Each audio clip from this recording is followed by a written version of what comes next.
The bullied kid got a transfer to a bad game that was even worse than real life, and I'm named. Full Dive, the ultimate next-gen full dive RPG, is even shittier than real life. Hiroshi Yuki, the player named Hiro, is a high school boy who loves to play virtual reality and morgues to escape reality. When a game store manager named Ryoma Kisaragi tricks him into buying the game Kyuukyoku Quest, he soon discovers that it is not what it seems. Unlike regular games, it is a game that tries to pursue realism to a fanatical point. As such, Hiroshi struggles to eke out a niche. Despite the disadvantages, he is determined to complete the game. In Japan, VR and MMORPGs reach new levels of sophistication, where players experience the game with all their five senses, and NPCs react like real humans. Hiroshi Yuki realizes he does not have enough money to buy Finalizing Quest 22, the latest installment in the series, so he goes to a smaller store to try and find it cheaper. The manager, Ryoma Kisaragi, tricks him into buying a 10-year-old game titled Kyuukyoku Quest, pointing out its higher than normal rating. Entering the game as his character Hiro, he is impressed with how realistic the world seems. His first quest is to leave the beginner city of Ted and find Flora Castle, but his childhood friend NPCs Alicia and her brother Martin inform him leaving the city is illegal and tries to stop him. Annoyed when Martin punches him and he feels the pain, Hiro accidentally kills Martin. When Alicia goes mad, he flees into the city where he meets Ryoma in character as a fairy. She is shocked to find he has already ruined his chances of becoming the hero by earning the title Best Friend Killer. Ryoma explains the game was designed to be realistic, so there is no restarting from the beginning. Ryoma suggests Hiro get help from Genji, a player who also killed his best friend NPC Enrique. Hiro realizes being a murderer has gameplay disadvantages. Alicia reappears and Ryoma explains Alicia is a skilled knife user and most players make her a permanent teammate, but having killed Martin, this option is unavailable. Ryoma, who is invisible to NPCs, attacks Alicia's eyes, allowing Hiro to log out. At school, Hiro's friend Takafumi advises him that his bullies might leave him alone if he stops playing games. Logging back in, Hiro finds Genji, a middle-aged drunk, who reveals he killed his best friends, not realizing his actions were irreversible, and after 10 years of gameplay, he still has not won. As their characters are based on their real bodies, he advises Hiro to learn martial arts in real life. He also tells him about the one player who won the game named Kamui. Then, claiming it will help, Genji removes Hiro's disguise and exposes him as the wanted murderer. Genji advises Hiro to never admit he killed Martin, or he will have to serve an actual prison sentence. In prison, Martin's ghost appears and decides to haunt Hiro until he remembers their childhood promise, which Hiro has no memory of. Hiro realizes Genji is similarly haunted by his best friends. Hiro is then retrieved by a girl named Mizurisa. The game warns him he is about to experience intense stimulation, and he gives consent, thinking he and Mizurisa are going to have sex, only to realize she is the town inquisitor. She explains if he confesses, he goes to prison, but if he endures torture, he will be freed. Ryoma finally appears, explaining if he does not want to be treated as a murderer for the entire game, he must endure the torture. Marisa prepares to cut off his legs and arms, but the torture is suddenly stopped.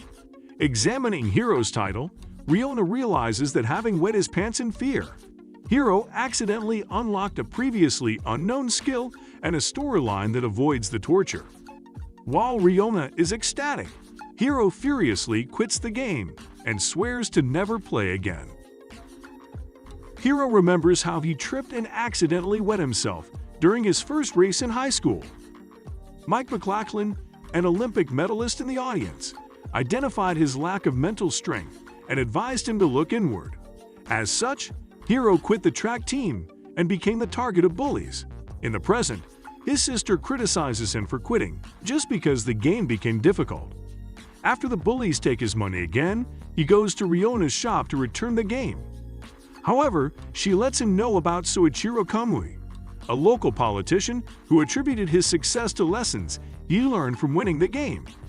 She then shows Hiro a walkthrough Kamui created, but no one used it because as a teenager, Kamui was unbearably rude. Hiro learns he must beat Alicia without fighting, acquire a sword, allow Martin to continue haunting him, and begin acquiring items as shops in the game can and will run out of necessary items. Tesla, captain of the city guard, explains he is declaring Martin's death an unfortunate accident, so Hiro is set free. Unfortunately, due to the realism, Alicia still wants revenge, and the villagers still believe he is guilty. Needing money to acquire necessary items, Hiro asks Jinji for a loan. When Jinji refuses, Hiro loses his temper. Martin's ghost then appears, reminding Hiro what happened the last time he was enraged. The ghosts of Jinji's childhood friends also appear to speak to him, though Hiro cannot see or hear them. Ryoma convinces Jinji the fight was a duel, so he hands over his gold, and Hiro's title unfortunately changes. Deciding he needs smoke bombs to defend against Alicia, Hiro goes to an item shop run by Melissa, only to find he is still being charged inflated prices. He attempts to retrieve the sword he should have started the game with but finds Alicia waiting. Attempting to use a smoke bomb, Hiro forgets that due to realism, he needs to light the fuse first. Alicia proves to be more skilled than expected and knocks Mizurisa unconscious. Remembering he is supposed to defeat Alicia without fighting, Hiro gropes her breasts, but due to the realism, she reacts like a real woman and grows angrier. Martin's ghost appears to assist Alicia in killing him, so Hiro blurts out a love confession.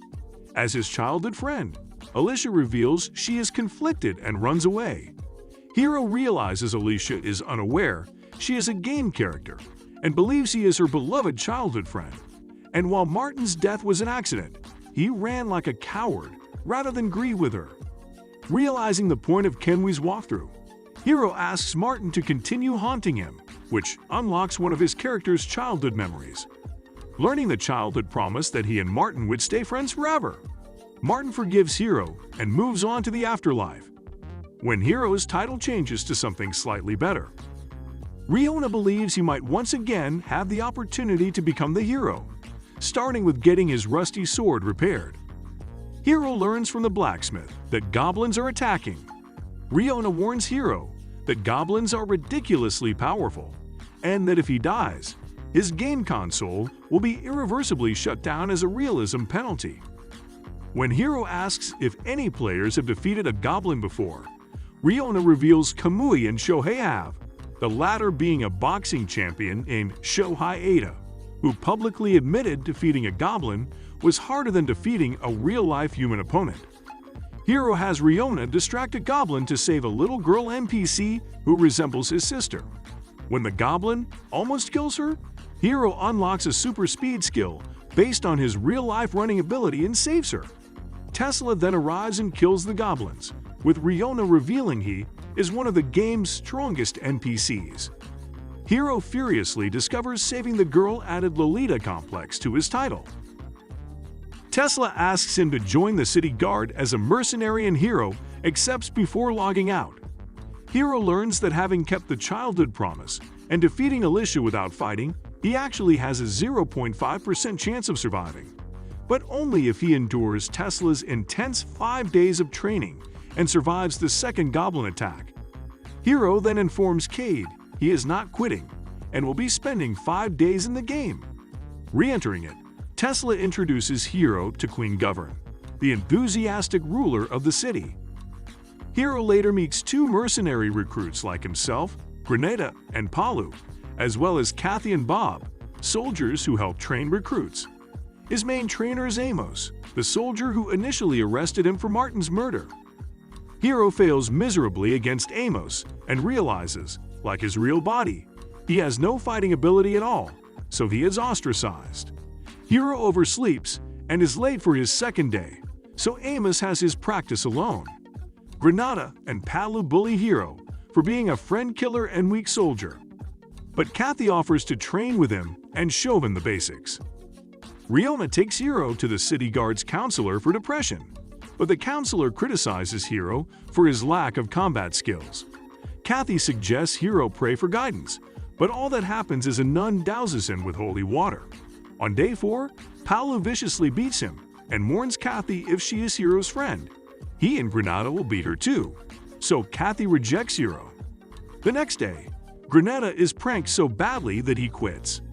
Tesla later arrives with a letter supposedly from Paolo, claiming Amos was responsible for the pranks. Tesla demands to know what has been happening, and Kathy reveals the bullying Hiro suffered and how Amos, the recruits, and herself did nothing to stop it.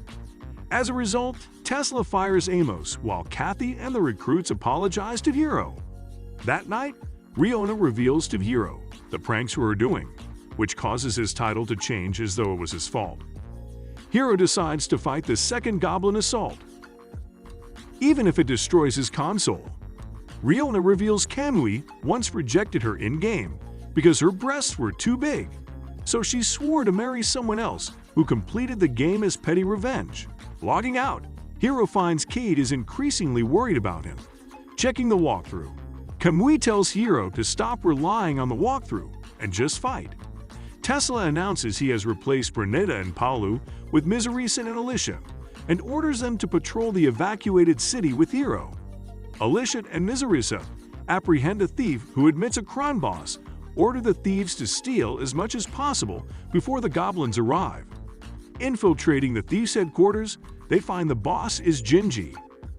Annoyed at Genji's selfishness, Hiro insists on fighting him alone, only for Alicia to defeat Genji to save time.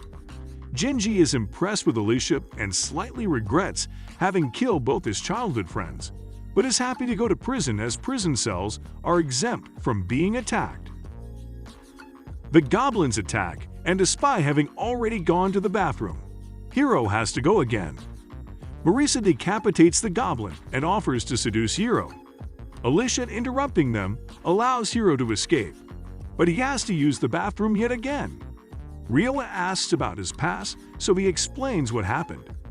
Ryoma teases him about it, injuring him, which stops his stomach ache but changes his title to reflect his bathroom habits. When the Goblin King One Eye invades Queen Govern's palace, Hiro suspects he is the reason the mission has a 0.1% survival rate. Tesla brings in 3 captured goblins to distract One Eye. Based on several clues, Hiro realizes they have been abducted for a long time. When Tesla kills One Eye, he admits he captured the goblins 7 years ago, and that One Eye was their father. Govern then arrives, and they reveal goblins are intelligent and peaceful, but fearsome when enraged. As such, they use that to their advantage to terrify people from leaving and entering Ted, thus allowing them to rule the city completely unchallenged. Tesla kills his men to hide the truth. Alicia defends Hiro, having decided to forgive him, and is killed. Hiro then manages to use his speed skill to defend against Tesla. It is revealed via Kamui's walkthrough that the player's strong emotions temporarily negate realism. Hiro outmaneuvers and stabs Tesla, only for his sword to snap. Just as Tesla prepares to strike, Hiro's soul goes to meet Martin, who offers to give Hiro a hand. Hiro returns to find his broken sword has become a cursed best friend killer blade. Hiro prepares to kill Tesla, only to wake up in his room having forgotten about Govern, who bumped him from behind, allowing Tesla to kill him and destroy his console. Depressed, Hiro notices a new section of Kamui's walkthrough, which informs him of a way of resuming the game an hour before his death. Hiro decides to spend an entire month preparing and begins exercising, lifting himself out of his depression, becoming closer to his sister, and even inadvertently standing up to his bullies. Hiro realizes the same thing happened to Kamui, which gives him hope. A month later, Ryoma loans Hiro a new console, and he re-enters the game. With that, we've come to an end. Let us know your thoughts in the comments section below. Make sure to give us a thumbs up and subscribe to our channel for more exciting content. Until next time.